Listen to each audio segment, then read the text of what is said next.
You know, we live in a world that is just obsessed with being seen, with being known. But what if I told you that the real power, the actual power, lies in the exact opposite? What if it's found in being unknown? Let's dive in. Right? Everything is telling us to shout, build your brand, share your life, get noticed. But that's only half the story, isn't it? Today, we're going to explore that other half, the quiet, strategic, and honestly kind of incredible power that comes from choosing what you don't share. So to really get a handle on this, we need a new way of thinking. We need to completely reframe what privacy even is. It's not about hiding. It's not passive. It's actually something active. Think of it as a form of intelligence.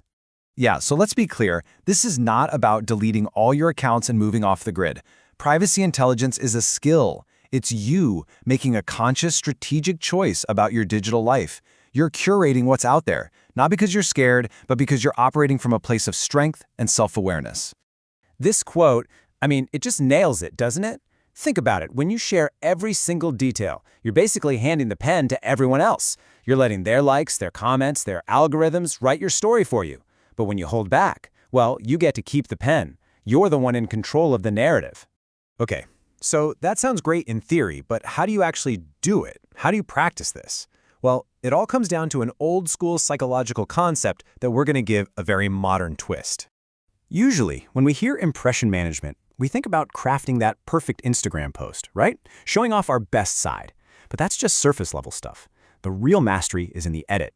It's an understanding that the things you choose to keep private, those empty spaces, are what give real depth and meaning to the things you actually do share. And this chart just lays it out perfectly. On one side, you have the public story.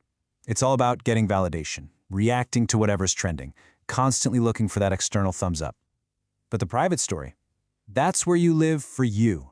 It's authentic, it's proactive, and built on what you actually believe in. The real power comes when you focus on nurturing that private story, so the public one becomes something you choose to share, not something you need for approval. And this really gets to the heart of it, the ultimate why. Why bother with all this? Because, and this is huge, it completely changes where you get your sense of value from. Stop and really ask yourself that. Is your sense of self-worth tied to the number of followers you have? Is it riding on the number of likes on your last photo? Or does it come from somewhere deeper, somewhere a lot more stable? This is basically the roadmap. So many of us start at step one, right? Chasing that little dopamine hit from digital validation. But when you start to practice that strategic withdrawal, choosing to keep parts of your life to yourself, and you get good at real impression management, you start moving toward that final, most powerful stage. And this is the destination, intrinsic self-worth. It's this deep-seated sense of your own value that can't be inflated by a viral post, and more importantly, it can't be destroyed by a negative comment. It is stable, it is resilient, and it is 100% yours. That right there is the power of being unknown. So let's bring this all home. What's the takeaway? Look, the goal isn't to vanish. It's to be intentional. It's about you consciously deciding what parts of your life are for public consumption and what precious parts are just for you. So I'll leave you with this one last question to think about. In this world that demands we share everything, what part of your story, what piece of your life is just for you? What will you protect? Because that's where your real story and your real power is waiting.